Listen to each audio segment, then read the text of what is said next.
Las enseñanzas de Don Juan, una forma yaqui de conocimiento. Capítulo 5. Don Juan inquiría periódicamente, en forma casual, sobre el estado de mi datura. En el año transcurrido, desde que replanté la raíz, la planta se había convertido en un arbusto grande. Había dado semillas, y las vainas de las semillas se habían secado, y Don Juan juzgó que era hora de que yo aprendiera algo más sobre la hierba del diablo. Domingo, 27 de enero, 1963. Don Juan me dio la información preliminar sobre la segunda parte de la raíz de datura, el segundo paso en el aprendizaje de la tradición. Dijo que la segunda parte de la raíz era el verdadero principio del aprendizaje. En comparación con ella, la primera parte era juego de niños. Había que dominar la segunda parte. Había que tomarla 20 veces por lo menos, dijo, antes de poder avanzar al tercer paso. ¿Qué hace la segunda parte?, pregunté. La segunda parte de la hierba del diablo se usa para ver. Con ella, un hombre puede remontarse por los aires y ver qué está pasando en cualquier sitio que escoja. ¿Puede en verdad un hombre volar por los aires, Don Juan? ¿Y por qué no? Como ya te dije, la hierba del diablo es para aquellos que buscan poder. El hombre que domina la segunda parte puede usar la hierba del diablo para ganar más poder, haciendo cosas que nadie se imagina. ¿Qué clase de cosas, Don Juan? No te lo puedo decir. Cada hombre es distinto. Lunes, 28 de enero, 1963. Si completas con bien el segundo paso, dijo Don Juan, solo podré enseñarte otro paso más. Al ir aprendiendo sobre la hierba del diablo, me di cuenta de que no era para mí, y ya no adelanté más en su camino. ¿Qué le hizo decidir en contra de ello, Don Juan? La hierba del diablo estuvo a punto de matarme todas las veces que traté de usarla. Una vez me fue tan mal que me di por acabado, y sin embargo, yo habría podido evitar todo ese dolor. ¿Cómo? ¿Hay alguna manera especial de evitar el dolor? Sí, hay una manera. ¿Es una fórmula o un procedimiento? ¿O qué? Es una manera de agarrarse a las cosas. Por ejemplo, cuando yo estaba aprendiendo sobre la hierba del diablo, era demasiado ansioso. Me agarraba a las cosas de la misma manera que los niños agarran dulces. La hierba del diablo es solo un camino entre cantidades de caminos. Cualquier cosa es un camino entre cantidades de caminos. Por eso debes tener siempre presente que un camino es solo un camino. Si sientes que no deberías seguirlo, no debes seguir en él bajo ninguna condición. Para tener esa claridad, debes llevar una vida disciplinada. Solo entonces sabrás que un camino es nada más que un camino, y no hay afrenta, ni para ti ni para otros, en dejarlo si eso es lo que tu corazón te dice. Pero tu decisión de seguir en el camino o de dejarlo debe estar libre de miedo y de ambición. Te prevengo, mira cada camino de cerca y con atención. Pruébalo tantas veces como consideres necesario. Luego hazte a ti mismo, y a ti solo, una pregunta. Es una pregunta que solo se hace a un hombre muy viejo. Mi benefactor me habló de ella una vez cuando yo era joven, y mi sangre era demasiado vigorosa para que yo la entendiera. Ahora sí la entiendo. Te diré cuál es. ¿Tiene corazón este camino? Todos los caminos son lo mismo. No llevan a ninguna parte. Son caminos que van por el matorral. Puedo decir que en mi propia vida he recorrido caminos largos, pero no estoy en ninguna parte. Ahora tiene sentido la pregunta de mi benefactor. ¿Tiene corazón este camino? Si tiene, el camino es bueno. Si no, de nada sirve. Ningún camino lleva a ninguna parte, pero uno tiene corazón y el otro no. Uno hace gozoso el viaje. Mientras lo sigas, eres uno con él. El otro te hará maldecir tu vida. Uno te hace fuerte, el otro te debilita. Domingo, 21 de abril, 1963. La tarde del martes, 16 de abril, Don Juan y yo fuimos a los cerros donde están sus daturas. Me pidió dejarlo solo allí y esperarlo en el coche. Volvió casi 3 horas después, cargando un paquete envuelto en una tela roja. Cuando iniciábamos el regreso a su casa, señaló el bulto y dijo que era su último regalo para mí. Pregunté si quería decir que ya no iba a enseñarme. Explicó que se refería al hecho de que yo tenía una planta plenamente madura y ya no necesitaría de las suyas. Al atardecer tomamos asiento en su cuarto. Él sacó un mortero y una mano, ambos de acabado pulido. El cuenco del mortero tenía unos 15 centímetros de diámetro. Desató un gran paquete lleno de bultos pequeños. Seleccionó 2 y los puso sobre un petate, a mi lado. Luego añadió otros 4 bultos del mismo tamaño, extraídos del paquete que trajo a casa. Dijo que eran semillas, y yo debía molerlas hasta convertirlas en polvo fino. Abrió el primer bulto y virtió parte de su contenido en el mortero. Las semillas secas eran redondas, de color amarillo caramelo. Empecé a trabajar con la mano del mortero. Tras un rato, don Juan me corrigió. Me dijo que primero empujase la mano contra el lado del recipiente y luego la deslizara sobre el fondo para hacerla subir contra el otro lado. Le pregunté qué iba a hacer con el polvo. No quiso hablar de ello. El primer lote de semillas resultó extremadamente duro de moler. Tardé 4 horas en terminar el trabajo. La espalda me dolía a causa de la postura en que había estado sentado. Me acosté y quise dormirme allí mismo, pero don Juan abrió la siguiente bolsa y vació parte de su contenido en el mortero. Esta vez, las semillas eran un poco más oscuras que las primeras y se hallaban apelotonadas. El resto del contenido de la bolsa era una especie de polvo, consistente en gránulos muy pequeños, redondos y oscuros. Yo quería algo de comer, pero don Juan dijo que si deseaba aprender tenía que seguir la regla, y la regla solo me permitía beber un poco de agua mientras aprendía los secretos de la segunda parte. La tercera bolsa contenía un puñado de gorgojos negros, vivos, y en la última había algunas semillas frescas, blancas y casi pulposas en su blancura, pero fibrosas y difíciles de convertir en pasta fina, como don Juan esperaba de mí. Cuando hube terminado de moler el contenido de las 4 bolsas, él midió 2 tazas de un agua verdosa, la virtió en una olla de barro y puso la olla al fuego. Cuando el agua hervía, añadió el primer lote de semillas pulverizadas. Agitó el líquido con un pedazo largo y puntiagudo de hueso o madera que llevaba en su morral de cuero. Apenas hirvió nuevamente el agua, añadió las otras sustancias una por una, siguiendo el mismo procedimiento. Luego añadió otra taza de la misma agua y dejó la mezcla hervir a fuego lento. Entonces me dijo que era hora de macerar la raíz. Extrajo cuidadosamente un largo pedazo de raíz de datura del bulto que había traído a casa.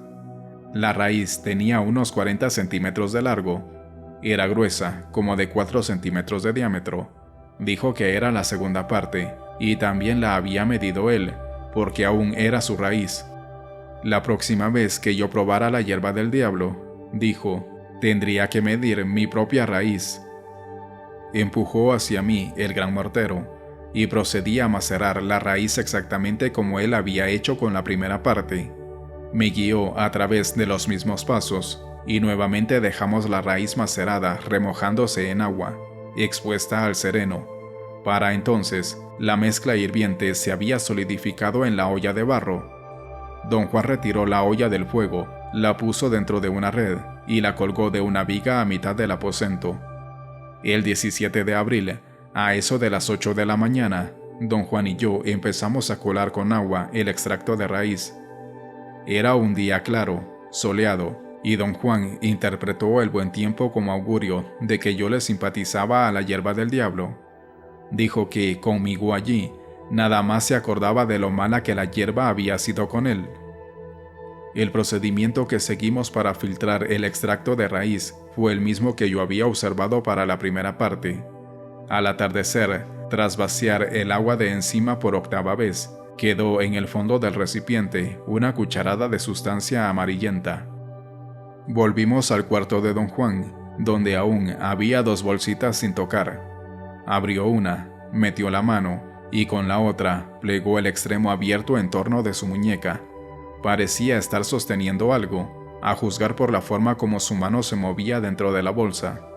De pronto, con un movimiento rápido, peló la bolsa de su mano como quitándose un guante, volteándola al revés, y acercó la mano a mi rostro. Estaba sosteniendo una lagartija. La cabeza del animal se hallaba a pocos centímetros de mis ojos. Había algo extraño en el hocico. Observé un momento, y luego me retraje involuntariamente. El hocico de la lagartija estaba cosido con puntadas toscas. Don Juan me ordenó coger la lagartija con la mano izquierda. La aferré. Se volvió contra mi palma. Sentí náuseas. Mis manos empezaron a sudar. Don Juan tomó la última bolsa y repitió los mismos movimientos. Extrajo otra lagartija. También la acercó a mi cara. Vi que los ojos del animal estaban cosidos. Me ordenó coger esta lagartija con la mano derecha. Para cuando tuve ambas lagartijas en la mano, me hallaba a punto de vomitar. Tenía un deseo avasallador de dejarlas caer y largarme de allí. «¡No las apachurres!», dijo, y su voz me trajo un sentido de alivio y de propósito. Preguntó qué me pasaba. Trataba de estar serio, pero no pude contener la risa. Intenté aflojar las manos, pero sudaban tan profusamente que las lagartijas, retorciéndose, empezaron a escapárseme. Sus garritas agudas arañaban mis manos, produciendo una increíble sensación de asco y náusea. Cerré los ojos y apreté los dientes. Una de las lagartijas ya se deslizaba a mi muñeca. Solo necesitaba dar un tirón para sacar la cabeza de entre mis dedos y quedar libre. Yo experimentaba una sensación peculiar de desesperación física, de inconformidad suprema. Gruñía a don Juan entre dientes que me quitara esas porquerías. Mi cabeza se sacudía involuntariamente. Él me miró con curiosidad. Gruñí como un oso, sacudiendo el cuerpo. Don Juan echó las lagartijas en sus bolsas y empezó a reír. Yo quería reír también, pero tenía el estómago revuelto. Me acosté. Le expliqué que lo que me había afectado era la sensación de las garras en mis palmas.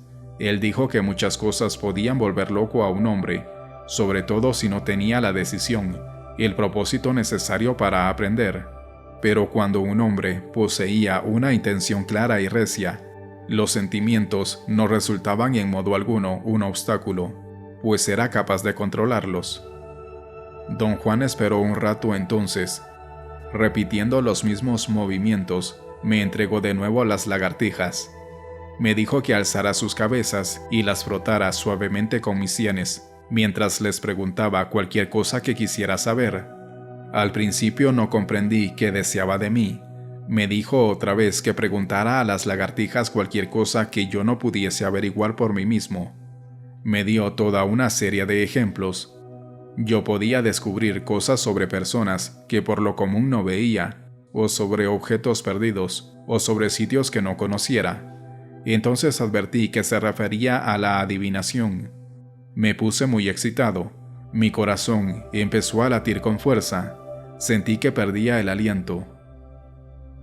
Me advirtió que esta vez no preguntara sobre asuntos personales. Dijo que mejor pensara en algo que no tuviese nada que ver conmigo. Debía pensar rápidamente y con claridad, porque no habría modo de revocar mis pensamientos. Traté frenéticamente de pensar en algo que deseaba saber. Don Juan me instaba con imperiosidad, y quedé atónito al darme cuenta de que no podía pensar nada que quisiera preguntar a las lagartijas. Tras una espera penosamente larga, se me ocurrió algo. Tiempo antes, habían robado un buen número de libros de un salón de lectura. No era un asunto personal, y sin embargo me interesaba. Yo no tenía ideas preconcebidas acerca de la identidad de la persona, o personas que habían tomado los libros. Froté las lagartijas contra mis sienes, preguntándoles quién era el ladrón. Tras un rato, don Juan metió las lagartijas en las bolsas, y dijo que no había ningún secreto profundo con respecto a la raíz ni a la pasta. La pasta se hacía para dar dirección, la raíz aclaraba las cosas, pero el verdadero misterio eran las lagartijas. Ellas eran el secreto de toda la brujería de la segunda parte, dijo don Juan. Le pregunté si era un tipo especial de lagartijas. Respondió que sí lo eran. Tenían que venir de la zona de la propia planta de uno.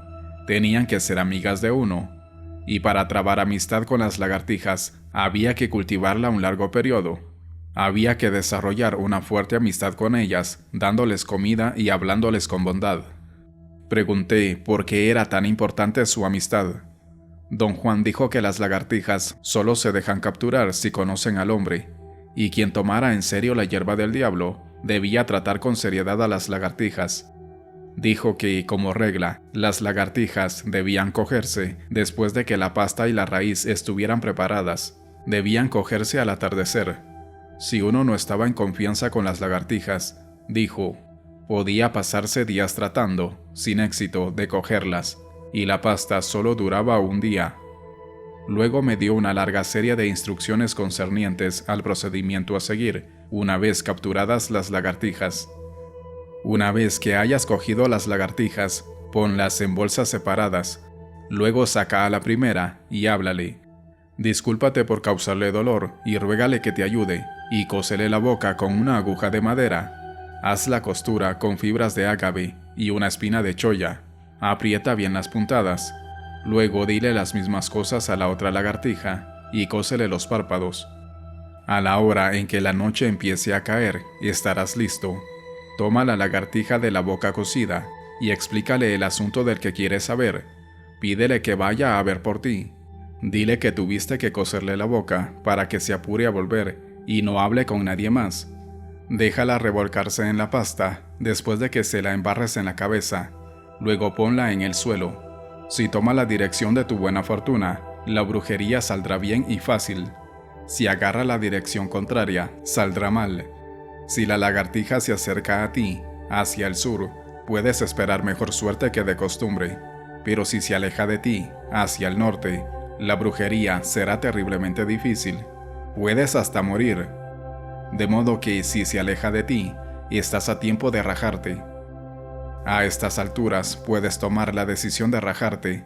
Si te rajas, perderás tu autoridad sobre las lagartijas, pero mejor eso que perder la vida. O también puede que decidas seguir con la brujería a pesar de mi advertencia. Y en ese caso, el paso siguiente es tomar la otra lagartija y decirle que escuche el relato de su hermana y luego te lo describa. Pero ¿cómo puede la lagartija de la boca cocida decirme lo que ve? ¿No se le cosió la boca para que no hablara? Coserle la boca le impide contar su relato a los extraños. La gente dice que las lagartijas son platicadoras. En cualquier parte se paran a platicar. Bueno, el paso siguiente es embarrarte la pasta atrás de la cabeza y luego frotar la cabeza de la lagartija contra tu sien izquierda, sin que la pasta toque el centro de tu frente. Al comienzo del aprendizaje, es buena idea enlazar a la lagartija por en medio con un cordón y amarrártela al hombro derecho, así no la pierdes ni la lastimas. Pero conforme progreses y te vas familiarizando con el poder de la hierba del diablo, las lagartijas aprenden a obedecer tus órdenes y se quedan trepadas en tu hombro. Después que te hayas untado pasta en la sien derecha con la lagartija, mete en la olla los dedos de las dos manos. Úntate la pasta primero en las sienes y luego extiéndela bien sobre ambos lados de tu cabeza. La pasta se seca muy rápido y puedes aplicarte tantas veces como sea necesario. Cada vez empieza por usar primero la cabeza de la lagartija y después tus dedos. Tarde o temprano, la lagartija que fue a ver regresa y le cuenta a su hermana todo el viaje, y la lagartija ciega te lo describe como si fueras de su especie. Cuando la brujería esté terminada, pon a la lagartija en el suelo y déjala ir, pero no mires a dónde va. Y escarba con las manos un agujero hondo y entierra en él todo lo que usaste. Alrededor de las 6 p.m., don Juan recogió del recipiente el extracto de raíz, depositándolo sobre un trozo liso de pizarra. Había menos de una cucharadita de almidón amarillo. Puso la mitad en una taza y añadió agua amarillenta. Dio vueltas a la taza para disolver la sustancia. Me entregó la taza y me dijo que bebiera la mezcla. Era insípida, pero dejó en mi boca un sabor levemente amargo. El agua estaba demasiado caliente y eso me molestó. Mi corazón empezó a golpear a prisa, pero pronto me tranquilicé de nuevo. Don Juan trajo la olla de la pasta. Esta parecía sólida y tenía una superficie reluciente. Quise penetrar la costra con el dedo, pero don Juan saltó hacia mí y apartó mi mano de la olla. Se molestó mucho. Dijo que era mucho descuido de mi parte el tratar de hacer eso, y que si yo de veras quería aprender, no había necesidad de ser descuidado. Eso era poder, dijo señalando la pasta, y nadie sabía qué clase de poder era en realidad.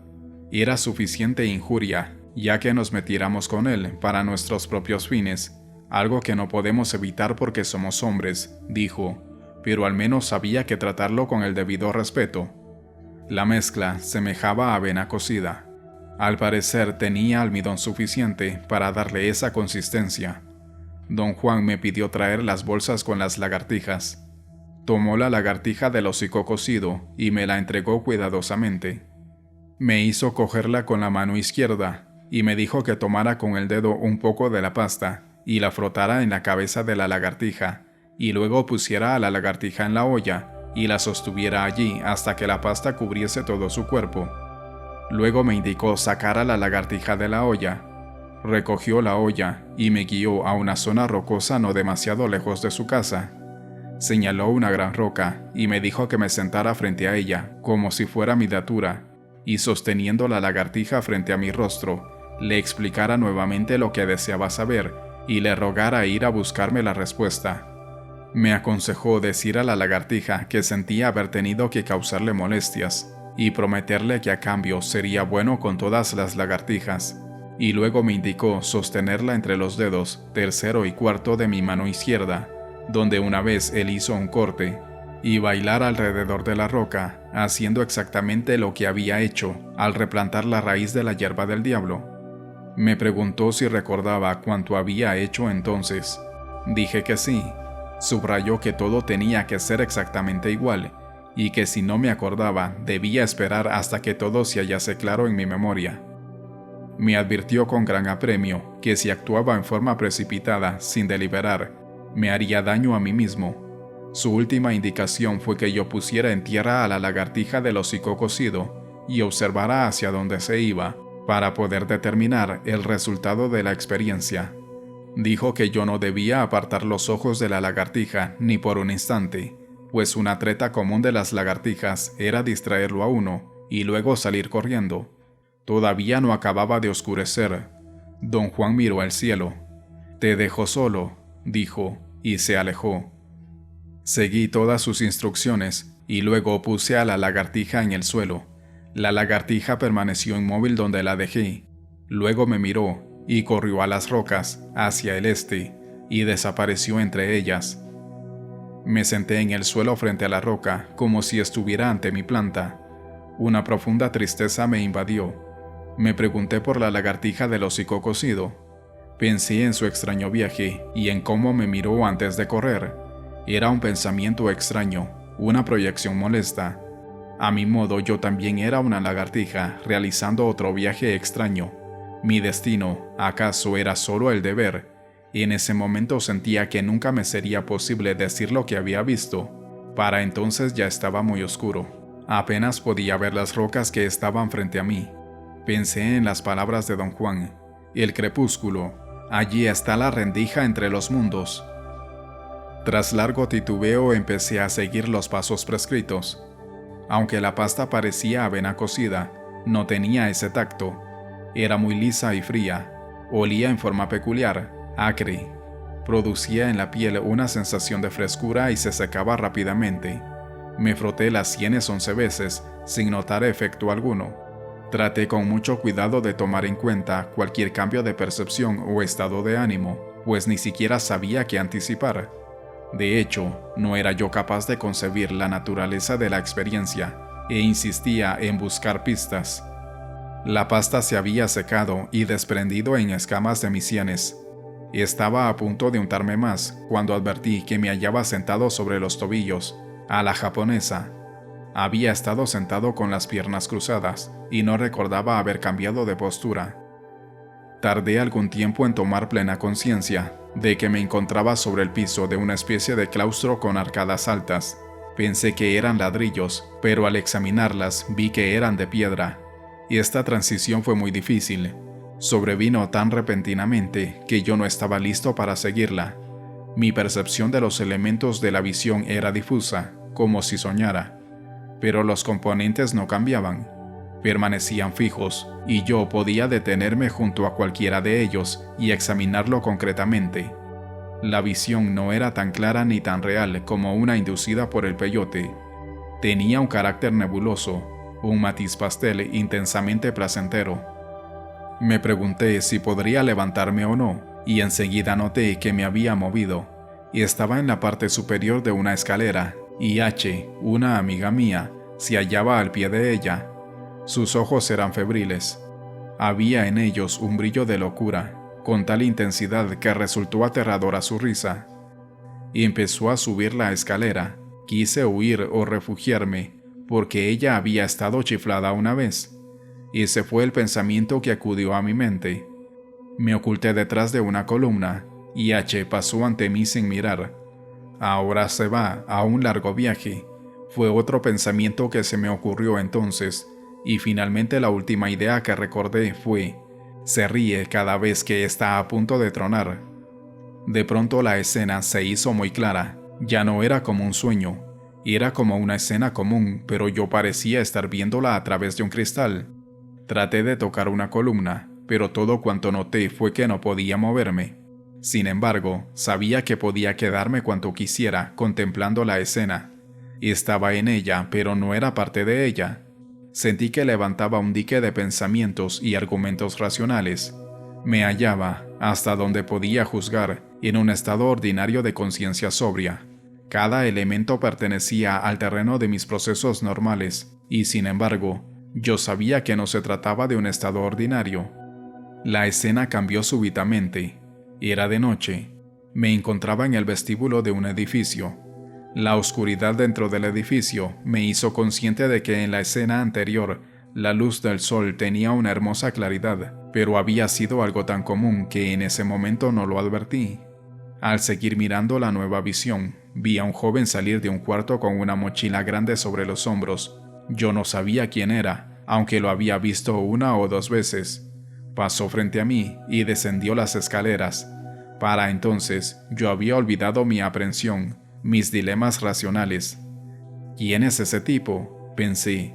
¿Por qué lo vi? La escena cambió de nuevo, y me hallé observando al joven mutilar libros. Pegaba algunas páginas con goma, borraba marcas. Lo vi acomodar los libros con cuidado en una caja de madera. Había una pila de cajas. No estaban en su cuarto, sino en algún almacén. Otras imágenes acudieron a mi mente, pero no estaban claras. La escena se hizo nebulosa. Tuve la sensación de girar. Don Juan me sacudió por los hombros y desperté. Me ayudó a levantarme y caminamos de regreso a su casa. Habían pasado 3 horas y media desde el momento en que empecé a untar la pasta en mis sienes hasta la hora en que desperté, pero el estado visionario no pudo haber durado más de 10 minutos. Yo no sentía ningún mal efecto, solo hambre y sueño. Jueves, 18 de abril, 1963.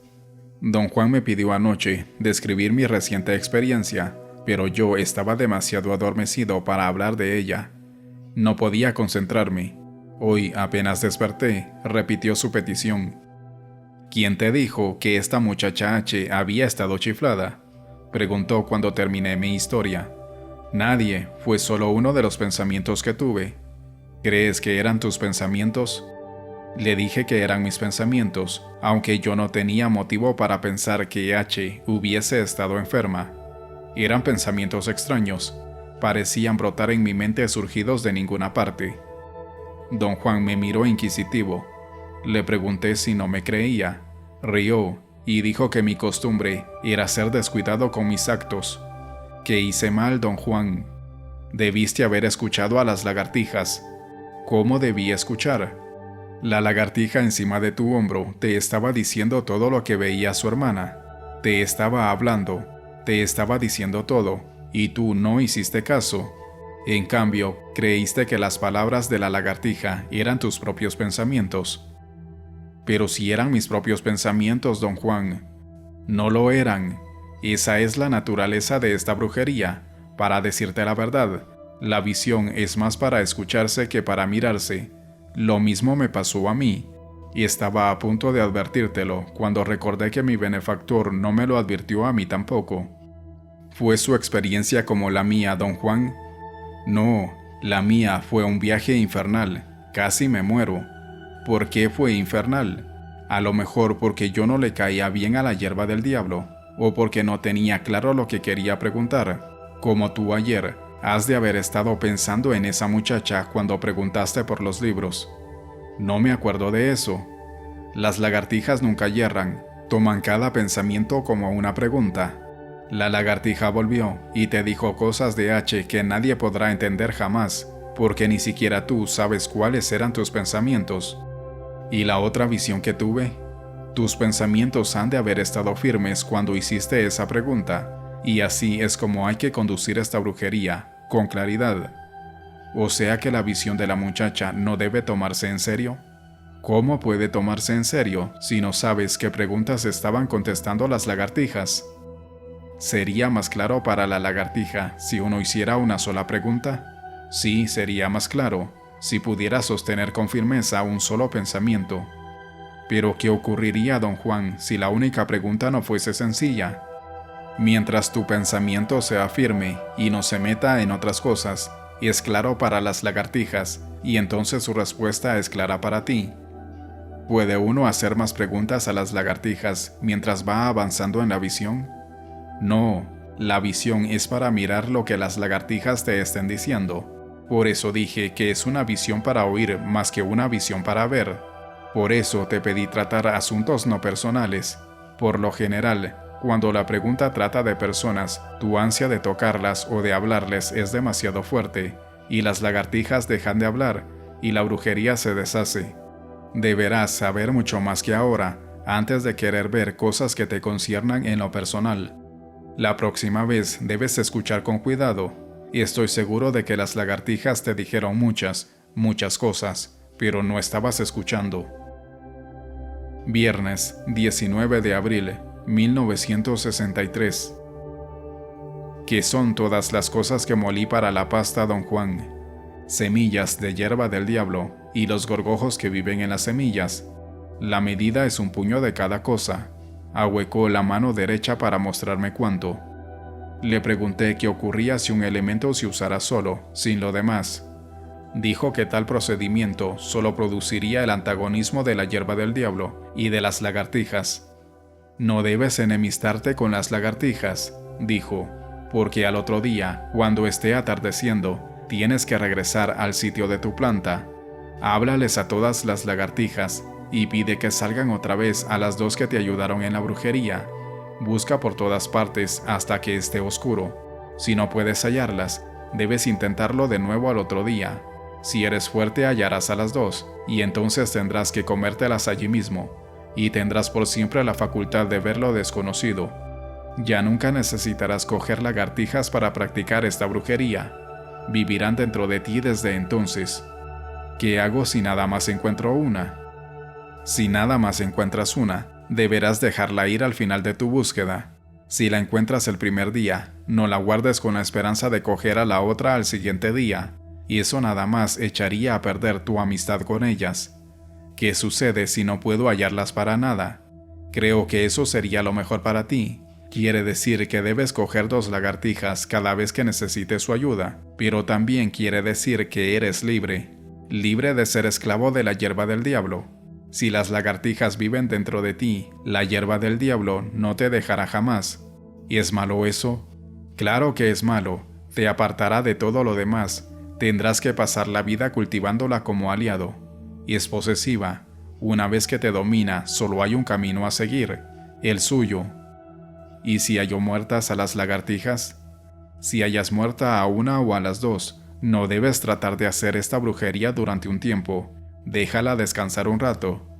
Creo que solo esto necesito decirte. Lo que te he dicho es la regla. Cada vez que practiques por tu cuenta esta brujería, debes sentarte frente a tu planta y seguir todos los pasos que te he descrito. Otra cosa, no debes comer ni beber hasta que la brujería esté terminada.